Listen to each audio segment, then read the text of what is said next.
Israel lagi-lagi suka mencari masalah. Pernyataan itu bukan sekedar sindiran publik dunia maya, tapi kini menjadi kalimat pembuka banyak editorial di Timur Tengah setelah laporan terbaru dari dataran tinggi Golan mengguncang dunia secara harfiah dan politis. Wilayah yang sejak lama menjadi sumber konflik antara Israel dan Suriah ini kembali jadi sorotan setelah muncul dugaan penggunaan senjata suara bawah tanah yang diduga mampu memicu getaran mirip nuklir. Sumber dari intelijen regional menyebut bahwa teknologi tersebut sengaja diaktifkan di area yang berbatasan langsung dengan Suriah, sebuah tindakan yang tak hanya memanaskan konflik lama, tapi juga membawa konsekuensi yang tak pernah dibayangkan sebelumnya. Getaran misterius itu ternyata menjadi pemicu gempa bumi berkekuatan 9,0 SR yang menghancurkan dua kota penting, Safed dan Tiberias. Dalam hitungan menit, ribuan bangunan runtuh, jalan raya retak seperti sobekan kertas, dan ribuan jiwa terkubur di bawah reruntuhan. Israel sepertinya lupa kalau bumi juga punya tombol panik, komentar salah satu pengamat dengan nada getir. Kementerian Pertahanan Israel menolak berkomentar soal dugaan uji coba senjata tersebut, tapi Suriah dengan cepat menuduh tetangganya itu melakukan tindakan eksperimen militer yang sama gilanya dengan bermain-main dengan akhir dunia. Dan jujur saja, kalau benar ada negara yang hobi eksperimen berbahaya di halaman orang lain, Israel memang kandidat terkuat. Kini, suasana di perbatasan Golan kembali mencekam. Drone militer mondar-mandir di langit, sirena terdengar di banyak pemukiman, dan dunia internasional mulai berebut panggung untuk menyerukan deeskalasi. Tapi kita semua tahu, kalimat deeskalasi di konflik Timur Tengah kadang mirip kayak tombol snooze alarm. Ditekan, tapi bangunnya tetap berantem. Bumi tidak bernegosiasi. Ketika getaran bawah tanah yang diduga hasil eksperimen senjata suara itu memicu gempa berkekuatan 9,0 SR, Safed dan Tiberias, dua kota bersejarah di utara Israel, hancur seketika. Bangunan yang selama puluhan tahun berdiri tegak runtuh seperti kartu domino. Jalanan terbelah, jembatan ambruk, bahkan fasilitas medis pun lumpuh total. Dalam waktu kurang dari 5 menit, dua kota yang dulu ramai oleh wisatawan dan peziarah berubah menjadi hamparan puing yang sunyi. Kota hantu yang hanya diisi oleh bau debu dan teriakan orang yang mencari keluarganya.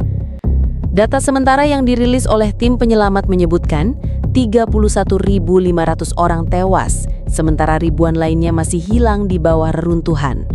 Banyak korban yang bahkan belum sempat dievakuasi karena akses menuju pusat kota terputus. Kami seperti kembali ke zaman batu. Tidak ada listrik, tidak ada komunikasi, bahkan harapan pun terasa mewah, ujar salah satu petugas medis yang selamat. Dan ironisnya, di era di mana negara berlomba bikin senjata pintar, nyatanya tak ada teknologi yang bisa melindungi manusia dari ketololan politik. Tim penyelamat dari berbagai negara sudah berdatangan, tapi proses pencarian terhambat oleh kerusakan infrastruktur dan ancaman gempa susulan. Palang Merah Internasional menyebut kondisi ini sebagai bencana tingkat tertinggi yang diperburuk oleh ketidakjelasan politik. Sementara itu, pemerintah Israel mengumumkan status darurat nasional dan mengerahkan militer untuk membantu evakuasi. Namun beberapa pengamat nyinyir berkomentar, kalau mereka secepat ini mengerahkan tentara ke medan perang, mungkin jumlah korban tidak sebanyak ini. Di media sosial, foto-foto kehancuran Safed dan Tiberias menyebar dengan cepat. Rumah-rumah rata dengan tanah, kendaraan terbalik dan warga yang duduk di pinggir jalan, memandangi sisa hidup mereka yang hancur. Banyak yang menyebut kota ini tidak lagi sekedar kehilangan bangunan, tapi juga kehilangan identitasnya. Tembok ratapan kini benar-benar meratap. Gempa berkekuatan 9,0 SR yang meluluh lantakkan Safed dan Tiberias juga menorehkan luka mendalam pada salah satu simbol keagamaan paling sakral di dunia, tembok ratapan di Yerusalem. Retakan besar terlihat membelah bagian utara dinding yang selama ribuan tahun menjadi tempat doa dan harapan umat Yahudi. Video amatir yang diunggah ke media sosial menunjukkan debu bercatuhan dari celah dinding, sementara para peziarah berlarian menjauhi area itu. Kami datang untuk berdoa, tapi malah merasa seperti sebang ikut film kiamat, ujar salah satu saksi dengan wajah pucat. Kerusakan pada tembok ratapan ini tidak sekadar berarti kehilangan batu-batu tua bersejarah. Bagi banyak orang, retakan itu melambangkan goyahnya keyakinan dan stabilitas di tengah gejolak politik dan bencana.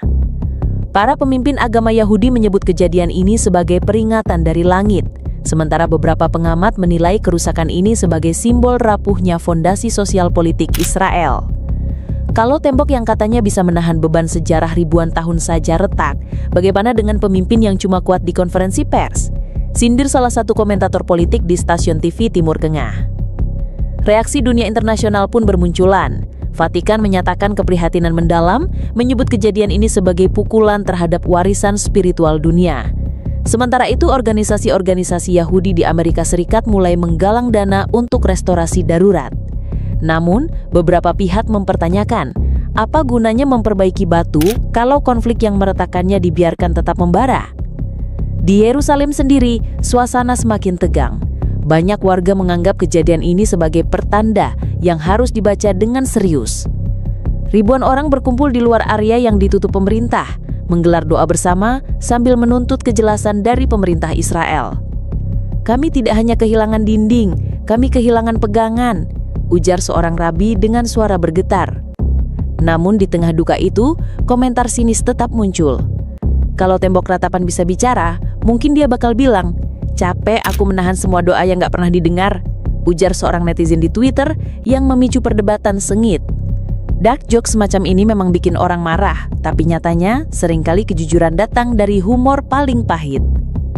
Kini pertanyaan besar bergema, apakah retaknya tembok ratapan akan memperkuat persatuan umat Yahudi atau justru membuka celah yang lebih besar di antara mereka? Dalam sejarah panjang Yerusalem, simbol selalu berbicara lebih lantang daripada pidato. Dan kali ini, suara retakan itu terdengar sampai ke seluruh dunia. Kalau konflik Timur Tengah adalah drama, maka Israel dan Suriah selalu jadi pemeran utama yang tidak pernah akur. Begitu gempa dahsyat 9,0 SR menghancurkan Safed, Tiberias, dan meretakan tembok ratapan, panggung politik pun langsung memanas. Pemerintah Israel dengan cepat menuding Suriah sebagai biang keladi, menuduh rezim Bashar al-Assad melakukan eksperimen senjata bawah tanah di sekitar perbatasan Golan. Ini adalah aksi teror teknologi yang ditujukan untuk menghancurkan kedaulatan Israel, ujar Perdana Menteri Israel dalam konferensi pers yang lebih terasa seperti pidato perang daripada penyampaian duka cita. Namun Suriah tak tinggal diam. Dalam pernyataan resminya, Damaskus balik menuding Israel yang melakukan uji coba rahasia senjata bawah tanah di wilayah pendudukan Golan. Israel bermain-main dengan senjata kiamat, dan sekarang seluruh kawasan harus menanggung akibatnya, kata Menteri Pertahanan Suriah dengan nada marah. Seorang komentator Arab bahkan menyindir, "Israel ini kayak anak kecil yang main petasan di rumah orang. Begitu rumahnya kebakar, dia teriak maling." Di tengah saling tuduh ini, banyak pihak menduga ada pihak ketiga yang ikut bermain. Beberapa analis militer menyebut kemungkinan keterlibatan negara-negara besar yang berkepentingan di kawasan itu. Senjata pemicu getaran nuklir bukan mainan negara miskin. Ini teknologi kelas dewa yang cuma bisa dipakai oleh negara dengan dompet tebal dan moral titis, ujar seorang pakar keamanan internasional di Doha. Respons internasional pun terbelah. Amerika Serikat menyatakan dukungan penuh kepada Israel dan menuntut investigasi mendalam terhadap Suriah. Rusia yang selama ini jadi sekutu Suriah menuduh Israel bermain api di kawasan sensitif. PBB seperti biasa mengeluarkan pernyataan netral yang diakhiri dengan ajakan untuk menahan diri. Dan seperti biasa pula, ajakan menahan diri dari PBB sering terdengar seperti orang tua yang menasehati anak berantem, padahal tahu besok mereka akan berantem lagi. Sementara itu, masyarakat internasional mulai resah, bukan hanya karena bencana yang menewaskan puluhan ribu orang, tapi juga karena potensi konflik ini berubah menjadi perang terbuka.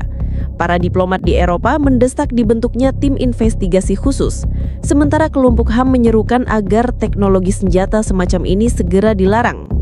Namun di balik semua seruan itu, banyak yang tahu, di dunia nyata, larangan hanya berlaku bagi yang kalah, bukan bagi yang kuat. Konflik ini kini memasuki babak baru. Israel meningkatkan patroli militer di Golan, Suriah memperkuat posisi pasukannya di perbatasan, dan rumor tentang serangan balasan terbatas mulai beredar. Dunia menahan nafas, menunggu siapa yang lebih dulu menarik pelatuk. Karena di Timur Tengah, balasan terbatas sering berarti perang tanpa batas. Dunia kini menggigil, bukan hanya oleh guncangan bumi, tetapi oleh ketakutan bahwa tragedi ini hanyalah awal dari sesuatu yang lebih mengerikan. Gempa berkekuatan 9.0 SR yang meluluh lantakan Safed dan Tiberias kini berubah menjadi krisis geopolitik yang mengancam seluruh kawasan. Setelah saling tuduh antara Israel dan Suriah soal penggunaan senjata suara bawah tanah pemicu getaran nuklir, wacana perang besar di Timur Tengah kembali mengemuka.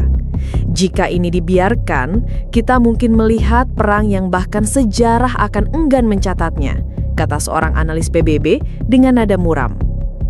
Di lapangan, situasi semakin genting. Ribuan pengungsi dari kota-kota yang hancur mulai membanjiri wilayah sekitar, menciptakan krisis kemanusiaan baru. Tenda-tenda darurat berdiri di pinggir jalan, makanan dan obat-obatan menipis, sementara trauma mendalam menghantui setiap korban yang selamat. Kami kehilangan segalanya dalam satu malam, rumah, keluarga, bahkan harapan, ujar seorang warga Safed yang kini tinggal di kamp pengungsian.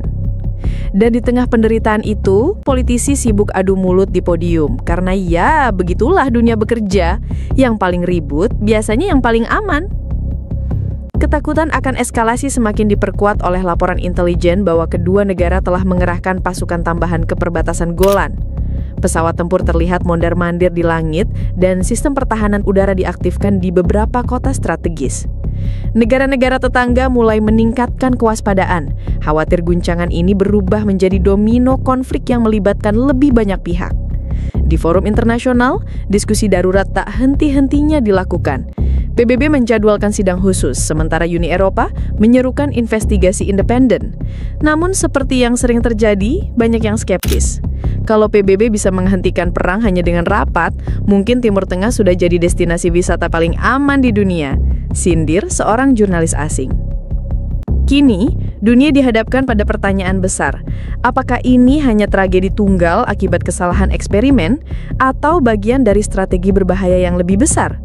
Apakah Israel dan Suriah akan memilih jalan damai, atau justru menjadikan tragedi ini sebagai bahan bakar konflik baru? Satu hal yang jelas, guncangan di Golan telah mengubah peta politik, sosial, dan spiritual di kawasan itu. Bahkan tembok ratapan yang dulu jadi simbol keteguhan iman, kini retak. Seperti mengingatkan kita bahwa tak ada yang benar-benar kokoh di tengah kerakusan manusia akan kekuasaan. Dan jika sejarah mengajarkan sesuatu, itu adalah di Timur Tengah, retakan kecil sering berujung pada ledakan besar.